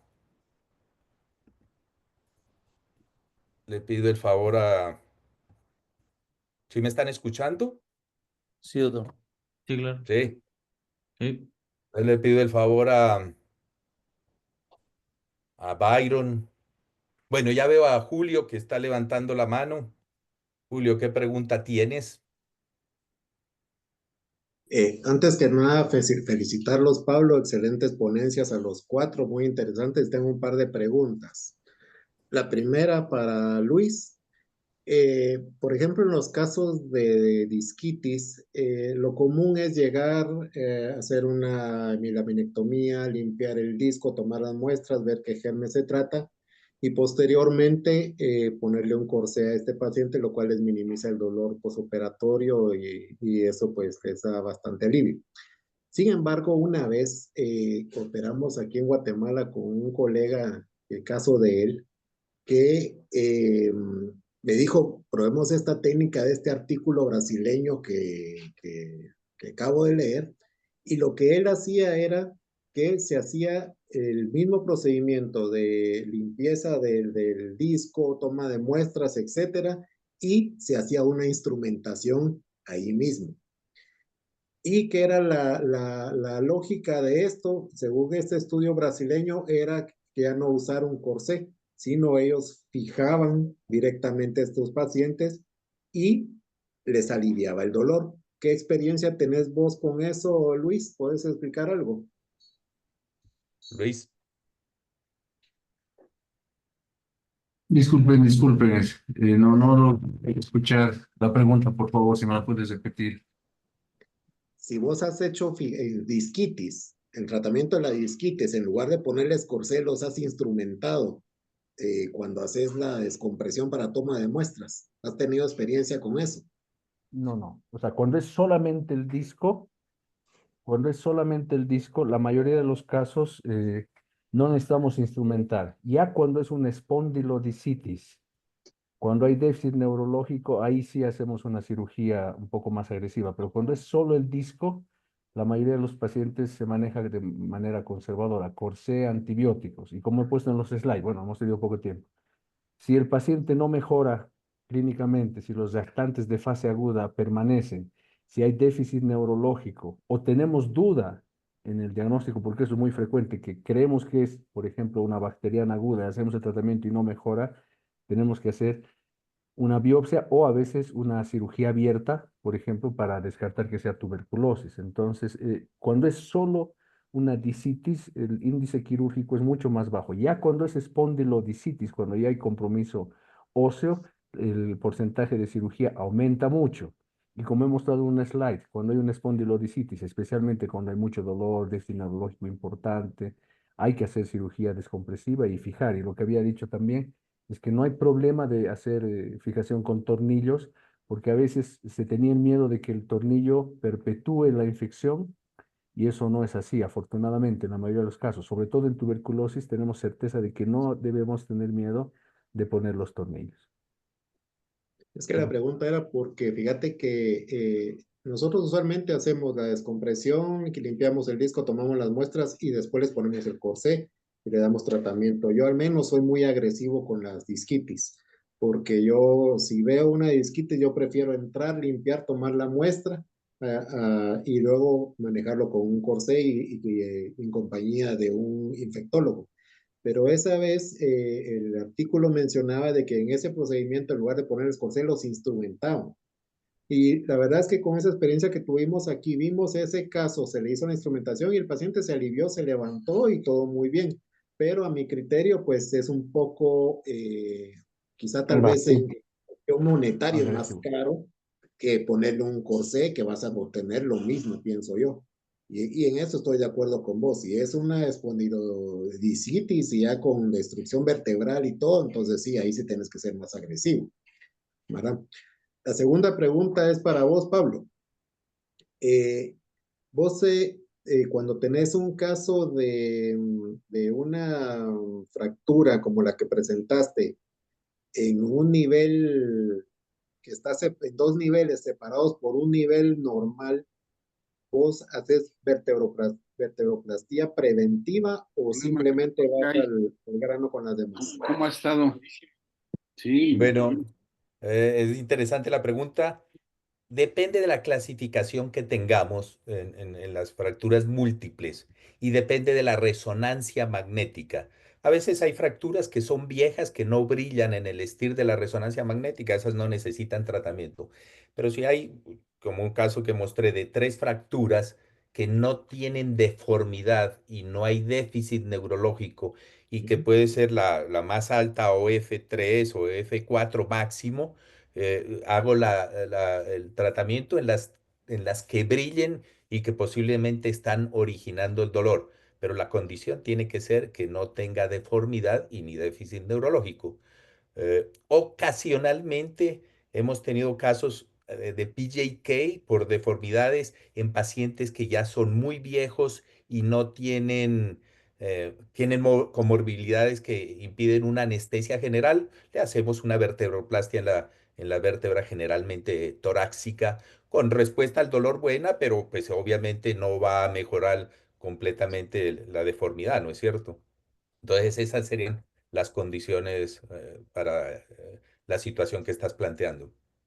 Sí, o sea, vos no lo tomás así como que por si acaso se va a reventar No, esta porque tenés una arriba y otra abajo y la de medio va a caer, eso no, ¿verdad? no, no. Están descritas las fracturas a niveles adyacentes después de una vertebroplastia, pero se deben tratar cuando están sintomáticas, no No profilácticamente. profiláctico, sí, perfecto. Exacto. Gracias, Juan. Gracias. Bienvenido, doctor Juan Enrique Guzmán, que lo veo con la mano levantada hace un tiempito. Salud especial. Sí, buenas noches, excelentes temas. La verdad es que necesitamos este tipo de reuniones por vía plataforma para todo lo que es América Latina y le quiero hacer una pregunta al doctor Armando Alpizar y al doctor Luis Miguel Duchén y después a usted, doctor Pablo Vela, algunas observaciones en relación a la clasificación y el tratamiento, lo más recomendable que hay para poder ofrecer los mejores resultados con pacientes con fracturas por osteoporosis.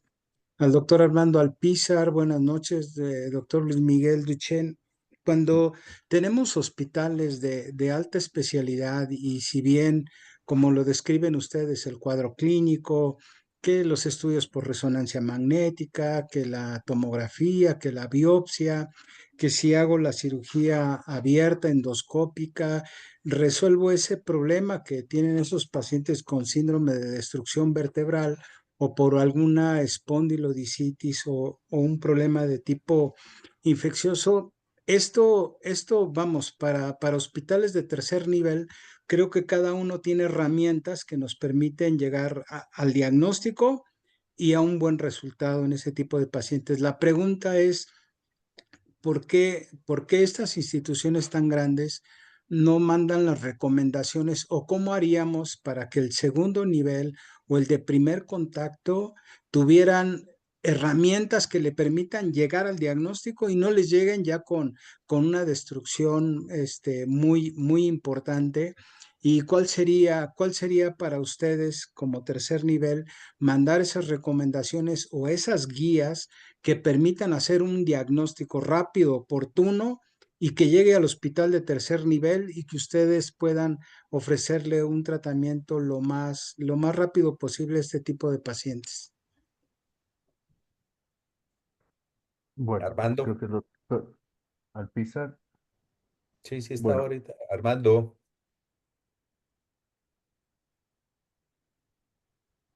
no, se ve que Ese se es, desconectó, algo eh, le pasó. Pero bueno, doctor Guzmán, yo creo que la pregunta es muy pertinente. ujú, Uno de los esfuerzos que uno le nota en el trabajo que ha hecho Armando y su equipo en el Instituto Nacional de Rehabilitación, pues es ese precisamente de que este tipo de protocolos y de manejo del paciente con destrucción vertebral o con manejo de patología vertebral, pues sea asequible a todos nosotros, ¿no es cierto? Independiente de que si se trabaja en un nivel más o menos complejo, sobre todo cuando el paciente o el médico no tiene la posibilidad de tratar ese paciente en su medio, pues que esté seguro de que lo va a remitir donde ujú, debe remitirlo para que el tratamiento sea mucho mejor. Así es que yo creo que ujú, uno de los puntos principales de la charla que nos presentó Armando es precisamente que sepamos cómo orientar ese tipo de pacientes ujú. cuando nos llegan a nuestro consultorio o a nuestra clínica en urgencias. Esa sería mi respuesta.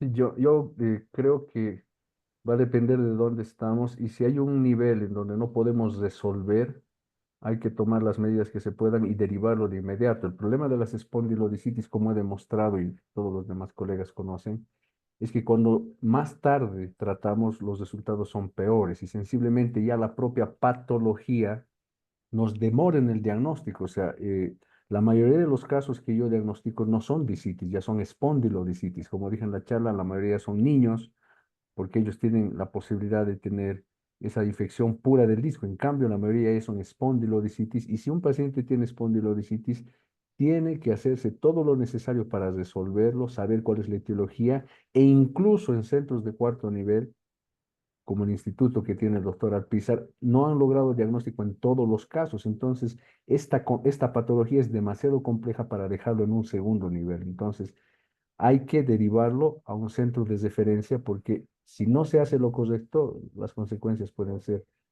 terribles para los pacientes. Ahí apareció Armando. Si quiere, doctor Guzmán, le resume Sí, la por favor. pregunta. Sí. sí, doctor Armando Alpizar, buenas noches desde la Ciudad de México.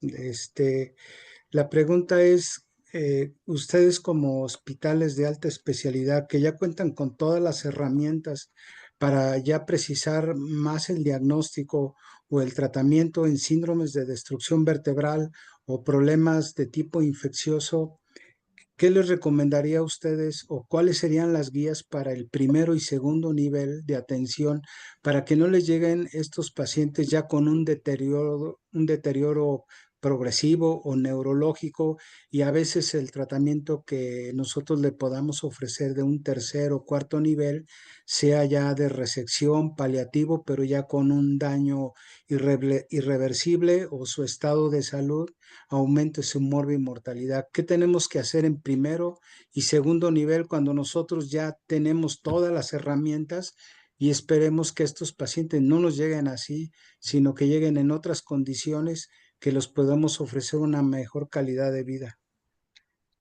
Y aquí una de las cosas yo creo que se han enfrentado ustedes a lo mismo es que están llegando tardíamente estos pacientes. Y yo pienso que la principal causa es el desconocimiento de la patología y del síndrome. Una de las cosas en las que nos hemos enfocado y ahorita sobre todo que ya estamos metidos en más sociedades, es tratar, inclusive a través del IMSS, del Seguro Social y de las instancias que sean necesarias, agregar el síndrome de disfunción vertebral al CIE-10 para que exista el diagnóstico y que esa materia o esa parte, nosotros siempre cuando tenemos alumnos de ortopedia, les damos una parte de síndrome de disfunción vertebral y al médico general también se le dé el síndrome de disfunción vertebral. Esa sería la primera, que cuando vean una destrucción sepa que es una destrucción y lo que puede causar. Y del primer nivel se refiere al segundo nivel. En el segundo nivel tienen algunas herramientas básicas que se pueden llevar a cabo, por ejemplo, una biopsia. Yo sé que hemos tenido muchos problemas en segundo nivel porque es muy difícil que existan la costumbre, el diagnóstico y todo el proceso para que puedan hacer biopsias, pero una biopsia es tan sencilla como hacerlo inclusive hasta con sedación. Esa es una. La otra, en todos los centros tienen radiografías y es muy común también ya en muchos centros hospitalarios de segundo nivel que tengan inclusive gamografías. Entonces, lo que estamos ahorita es hacer un protocolo reducido en cuanto se hace el diagnóstico y que el segundo nivel participe, porque nosotros no nos damos abasto con todo lo que existe y lo que nos refieren. Tenemos una dilación en diagnósticos ahorita, cada vez más compleja, hasta de mucho tiempo, que no debería ser así, pero es por falta de espacio y trabajo. Esto, como bien lo dices, se debería resolver en el segundo nivel, el diagnóstico. Y si el paciente no responde al tratamiento, como lo ven ahorita, que es muy sencillo, cuando por ejemplo hay una discitis, nosotros hacemos lo mismo. Primero damos tratamiento médico y el 95% de las discitis se resuelve sin fijación, únicamente con un corset y con tratamiento médico, que se puede dar en el segundo nivel. Entonces, la primera es extender el término, que lo conozcan y que el 90% de los casos se pueda resolver en cuanto al diagnóstico y tratamiento, que muchas veces es conservador, en el segundo nivel. Pero eso va a ser una cuestión que nos corresponde a todos los que estamos involucrados con el tratamiento de las lesiones musculoesqueléticas y de columna vertebral, inclusive de la Facultad de Medicina. Gracias, Muchas, Armando. Doctor muchas Juan gracias, Enrique, usted doctor anunció dos Pablo. preguntas más.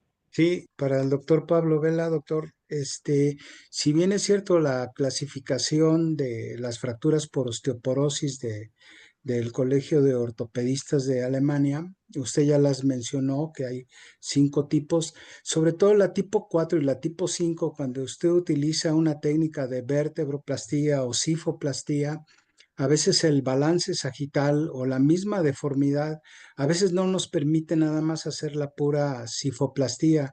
La pregunta es si usted utiliza tornillos canulados que vayan cementados y o hidroxiapatita, que puede ser como que una propuesta mejor en cuanto a que tiene calcio, tiene fósforo, se adhiere más a la colágena y esto nos podría permitir una mejor respuesta al manejo de este tipo de pacientes, si usted lo está haciendo o no. Y la otra es si usted hace la fijación percutánea o abierta, una vez que instala vértebro o cifoplastía, usted decide inyectar directamente el cemento al tornillo o lo inyecta al pedículo y después mete el tornillo para que le dé mayor anclaje por el diámetro o el volumen del cemento que le pueda garantizar un mejor balance sagital. Gracias, doctor. Gracias por la pregunta. Sí, la clasificación lo que permite determinar es hasta dónde llega la vertebroplastía o cifoplastía y dónde comienza la instrumentación abierta. Creo que todas las OF5, es decir, donde ya hay alteración en el balance sagital, necesitan cirugía abierta. No es suficiente, a pesar del nombre cifoplastia, no mejora la cifosis. Tiene que ser una cifosis solo del cuerpo vertebral para que la cifoplastia sea efectiva, como un caso que mostré. Así es que si cuando ya hay alteración en el balance sagital o cuando ya hay déficit neurológico, generalmente este tipo de problemas se presentan ocasionalmente en la columna cervical, que son más raras las fracturas por osteoporosis, o en la unión toracolumbar, entonces ya necesitan una cirugía un poco más grandes. Ahora, la segunda pregunta es una pregunta muy interesante porque hay muchas técnicas para tratar de mejorar la instrumentación en pacientes osteoporóticos. Yo la que más utilizo son tornillos con doble rosca de un diámetro grande y que sean convergentes en el sentido coronal y divergentes en el sentido sagital. En general no utilizo tornillos cementados ni menos con hidroxiapatita u otros medios. Hay otras técnicas, por ejemplo, tornillos que se ensanchan, tienen un mecanismo de ensanche. Hay técnicas, por ejemplo, instrumentaciones más largas donde es preferible colocar ganchos en la parte superior, en fin, muchas técnicas, pero yo la que prefiero es tornillos grandes, tornillos de buen diámetro y dirigidos, digamos, con triangulación. Ocasionalmente también puede disminuir la tasa de pull out si uno coloca un tornillo en el mismo cuerpo vertebral con una dirección un poco diferente. Eso parece que en el sentido sagital ayuda un poco en el pull out. Ahora, la instrumentación, cuando necesita corrección de la cifosis, no la hago percutánea, yo prefiero hacerla abierta, porque muchos de estos pacientes no es prudente hacerles vertebroplastia porque tienen compromiso de la pared posterior. Entonces es un riesgo, e incluso con cifoplastia, que el material se salga al canal, cosa que sería perjudicial. Entonces yo prefiero hacer una osteotomía para corregir eso. No es una osteotomía grande porque son columnas bastante inestables y entonces no necesitan más. Entonces yo prefiero hacerla abierta haciendo una osteotomía en el sitio donde está la cifosis y hacer una osteotomía de reducción para que la vértebra esté mucho más estable. Pero pues hay muchas formas de resolver estos problemas, pero si usted me pregunta cuál es la preferida, es la que le acabo de decir. Muchas gracias, doctor. Doctora Erika, ¿tiene una pregunta? Sí, hola, buenas noches. Buenas Es noches. doctor Vela. En caso de instrumentación, ¿usted termina los extremos de la instrumentación con segmentación? ¿Con cementación? Sí, señor. No, no, por eso es la pregunta que le acabo de contestar al doctor Juan Enrique Guzmán. Yo prefiero terminar con tornillos, o no terminar, hacer toda la instrumentación que necesite con tornillos de buen diámetro y buen diámetro por encima de 6 milímetros, que sean largos, ojalá bicorticales y que sean triangulados, es decir, en el sentido Sí. sagital divergentes y en el sentido coronal convergentes. Esa es mi técnica preferida en estos casos. Generalmente con 2 niveles por arriba y 2 niveles por abajo es suficiente. Sin embargo, casos especiales como los que les mostré, por ejemplo, la paciente con Parkinson, y por eso les insiste, la combinación Parkinson con columna, osteoporosis es una combinación muy dada al fracaso de las instrumentaciones. Entonces ahí sí preferí 3 niveles por arriba y 3 niveles por abajo, pero siguiendo esas recomendaciones. La paciente que les mostré que era una fractura eh, por insuficiencia, pero después de radioterapia, porque ya la biopsia fue negativa para tumor, ahí sí preferí cementar en los niveles superiores, pero no es la técnica común, sino en casos bastante especiales. Pero yo Sí, sé que muchos utilizan tornillos cementados. Ahora, en la literatura no hay gran diferencia entre utilizar tornillos cementados o utilizar las técnicas la técnica que le estoy diciendo. Doctor, Gracias. y no me Diga. quedó, parece que no sé si lo dijo, en el último caso que usted presentó del paciente que tuvo la infección después de la cementación. Ah, Eh, ya. la pregunta es, ¿él estaba infectado ya y cementaron la fractura o se infectó después de la cementación? Sí, fue una infección cementación. Él no tenía ningún signo de infección antes de la vertebroplastia, que fue en este caso. Y fíjense, en 15 días el paciente tuvo un franco deterioro. No conozco la situación en cómo hicieron la vertebroplastia. Yo no la hice, la hicieron en otra institución. Pero fíjese cómo se deterioró. Ahora, ¿cuál es el tratamiento de una infección post-vertebroplastia? Primero hay Sí, que retirar todo el material, como sea. Hay que retirarlo porque pues ahí sí ya hay un biofilm y no tendría mucho sentido mantenerlo. Segundo, ahí sí está contraindicado cementar los tornillos, porque pues es un material extraño más propenso a la infección que el titanio o que el titanio molibdeno o cualquiera de las aleaciones que utilicemos. Entonces sí hay que utilizar eso. Y tercero, para retirar ese cemento óseo en general necesitan abordajes anteriores o anterolaterales. Además, este paciente tenía un absceso en el psoas que había que drenarlo, entonces aprovechamos el abordaje anterolateral que actualmente se hace por mínima invasión, ese sí es una incisión más pequeña, reemplazamos ese cuerpo vertebral e hicimos la instrumentación por vía posterior. Ese fue el tratamiento específico de ese paciente. Luego, el tratamiento antibiótico tal y como lo describió Luis Miguel, en este caso, claro que esta no era una infección primaria, sino una infección del sitio operatorio, ¿no? Pero es para decirles que las complicaciones en vertebroplastia existen y la infección se puede presentar y está descrita en la literatura. Y hay múltiples complicaciones.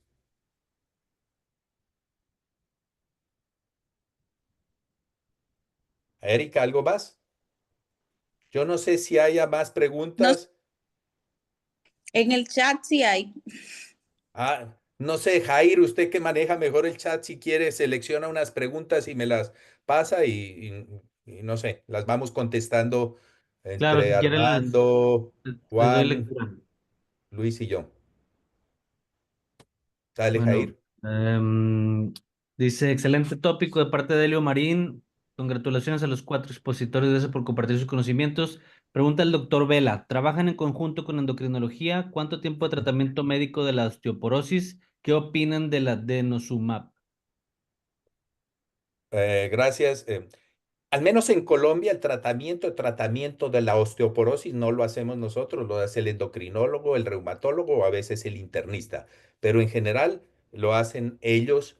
Entonces ahí hay varias combinaciones que son interesantes. Uno es el paciente que llega con diagnóstico de osteoporosis y ha recibido tratamiento y llega con la fractura.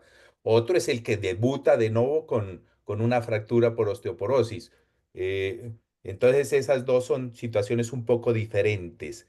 Entonces, el tratamiento ideal actualmente para mejorar la osificación de estos pacientes parece ser el teriparatide. El denosumab es utilizado, pero el resultado clínico es un poco menos efectivo que el teriparatide. El problema del teriparatide es el costo, pero me parece que es importante. Ahora, otra situación que se presenta, que se me olvidaba y que es muy importante, es el paciente que tiene patología degenerativa, por decir una deformidad del adulto y es osteoporótico. Ese paciente, si no está recibiendo tratamiento, es bueno y prudente colocarlo en al menos 3 a 6 meses de buen tratamiento médico antes de hacer la cirugía de la deformidad porque eso si no, si el paciente llega con osteoporosis importante, la tasa de complicaciones aumenta, ¿no? Y ese sí es ideal con teriparatide. Gracias. Perdón, Fernando, Vera, felicitaciones, doctor Duchen. ¿Cuánto esperaría para revisar una espondilodicitis postoperatoria instrumentada, sin colecciones, sin déficit neurológico, para revisar la cirugía? Hacer limpieza quirúrgica y toma de muestra. Bueno, estamos hablando ahora de infecciones primarias, esta es una posquirúrgica. En las posquirúrgicas tenemos que entender que el agente más frecuente es el Staphylococcus aureus, de hecho. Entonces, yo ya sé que es el Staphylococcus aureus, entonces, de inicio, soy agresivo en el tratamiento antibiótico, utilizo amplio espectro, utilizo varios medicamentos. Si el paciente, como dice el doctor, está sin déficit neurológico, si es que no hay colecciones, podría esperar un poco. Si es que los reactantes de fase aguda reducen, el dolor reduce, puedo esperar.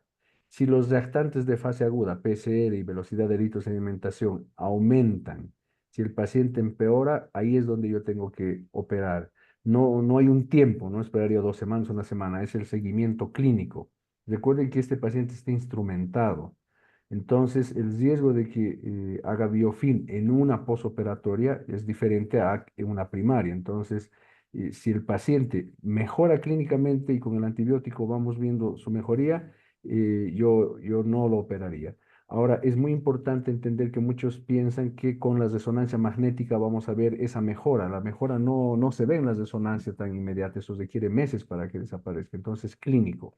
Si hay el empeoramiento neurológico, y aumento de los restantes de fase aguda, ahí sí haría la limpieza quirúrgica. Yo Gracias. quiero complementar un poco esa respuesta. A mí me parece que también es fundamental e importantísimo saber si esa infección postoperatoria es superficial o profunda. Si es superficial, admite un tratamiento más o menos conservador. Si es profunda, yo sí prefiero ser agresivo, abrir el paciente, no retirar el material si está bien colocado y está en posición y hacer lavado y a veces hay necesidad de colocar un sistema VAC. Pero estoy de acuerdo en general con lo que dijo Luis Miguel. También de Fernando Bellera para el doctor Vela. Haciendo mención a la vertebroplastía de 3 niveles saltando un nivel sano. Dice que hay quienes sugieren rellenar la vértebra sana para disminuir la posibilidad de fractura. ¿Cuál es su opinión? Gracias y agradecimientos a los 4. Sí, esa pregunta ya la hicieron en parte. Yo prefiero, si no está fracturada y no hay edema, no le hago vertebroplastia. Pero condición sine qua non, y reitero en ese concepto, es que no haya nada de deformidad en el plano axial, ¿no? Ni coronal, por supuesto, que no haya deformidad. Hay una pregunta de un caso clínico de José Luis Olivares pidiendo una opinión cuando tengo una consulta, cuando tengo un paciente con sospecha de espondilodicitis. Si la biopsia es negativo, ¿cuánto tiempo debe esperar para hacer una segunda biopsia? No, cualquiera de los panelistas. Bueno, No sé, mm, creo que me Armando toca a mí. o Sí, Luis, Luis. si está el doctor Armando, él precisamente iba a decirle eso, él tiene un estudio a ese respecto. Doctor Alpizar. Parece que se retiró, no sé, no lo veo. Sí está conectado, pero Dale, creo que Luis, dale, Luis. Bueno, como había dicho, cuando uno tiene un paciente con una espondilodicitis y tiene algunas sospechas, por ejemplo, de que es de foco urinario, le voy a dar el tratamiento específico. A veces, y bueno, no con poca frecuencia, sale negativo el cultivo, sale negativo la patología. Si el paciente mantiene los restantes de fase aguda, tiene deterioro neurológico, ahí no es mandatorio tener diagnóstico, incluso una biopsia abierta, como había mencionado. ¿Cuándo hacemos biopsia abierta? Cuando no tenemos un diagnóstico claro y no podemos eh, adivinar a qué nos estamos enfrentando. Muchas veces hay pacientes que pensamos que son peógenas y son de tuberculosis o al revés. Entonces, es muy importante tener diagnóstico. No en todo se logra, ya les he mostrado un caso, pero en ese, afortunadamente, la paciente evolucionó bien. Si el paciente empeora, tiene todavía déficit neurológico, fiebre, malestar, y los restantes de fase aguda están altos, vuelvo a hacer. O sea, no es un pecado repetir la biopsia. Que bueno, el doctor Alpizar está acá, Sí, tiene. sí, o sea, estoy de acuerdo y hay diferentes criterios cuando la biopsia o el cultivo sale negativo. El cultivo, nosotros en todos los casos, cuando hacemos la biopsia, hacemos cultivo y hacemos biopsia. En muchos casos, cuando no sale, que es en el 50% del microbio, nos reportan a veces hallazgos de inflamación aguda que nos sugiere una osteomielitis. Entonces, en ese momento iniciamos el tratamiento. Cuando no tenemos ninguna de las dos, y el paciente tiene imágenes de este tipo, optamos por la segunda biopsia. Si es factible y la destrucción está hacia afuera y es accesible, la hacemos abierta. Si no, y tenemos sospecha diagnóstica, está completamente justificado hacer la segunda biopsia con un trocar quizá más largo, pero es inmediato en cuanto tú ya no tienes el diagnóstico, no hay que esperar más porque ya lo habíamos comentado, siempre es muy importante hacer el diagnóstico lo más rápido posible y utilizar todas las estrategias que tenemos a la mano para tener el diagnóstico. Si no sale una y se agotó todo y no tengo ninguna otra opción, o biopsia abierta o hacer una segunda biopsia en otro sitio donde creamos que podemos obtener el material, porque muchas veces el hecho de que salga negativo tanto el estudio histopatológico como como el cultivo es porque a veces no tomamos el sitio correcto. Entonces es muy importante la elección del sitio para tomar la biopsia. Gracias, Armando. Gracias. Ahí creo que nos podríamos quedar aquí toda la noche conversando de este tema y resolviendo preguntas. Desafortunadamente el tiempo es corto y ya completamos la hora y, no y media, hora y 40 minutos de, 50. de la Universidad Flank. Les agradezco a todos su presencia. Ha sido muy importante, obviamente, agradecerles a Armando, a Luis y a Juan Jara por su participación. Las charlas estuvieron excelentes. A los participantes, si desean hacer preguntas directamente a cada uno de nosotros, pues seguramente todos tienen el WhatsApp y podemos resolver algunas dudas. Fue un éxito la sesión. Hubo hasta 296 participantes. En este momento hay 235, así es que pienso que fue muy exitosa. Finalmente, me gustaría a los colegas peruanos, y si hay residentes, la semana entrante vamos a estar en una actividad de la FLANC en Lima, organizada con la Asociación Peruana de Neurocirugía. Va a ser una actividad muy interesante, muy interactiva, con cirugía en vivo, Neurobol con el doctor Tito Verne, con Armando, con Fernando Bellera. Todos vamos a participar en esos días, charlas de residentes, en fin, creo que va a ser una actividad muy importante, así es que si hay en el auditorio residentes o neurocirujanos jóvenes, pues los esperamos en Lima la próxima semana. Armando, levantaste la mano, la Gracias última. por la palabra, nada más para despedirme, agradecer a todos su presencia y recordar que a través de la FLAN ya tenemos 3 centros de entrenamiento en cirugía de columna. En México, con un servidor en el Instituto Nacional de Rehabilitación, estamos recibiendo visitas y rotaciones con el doctor Pablo Vela y tenemos una en Brasil también.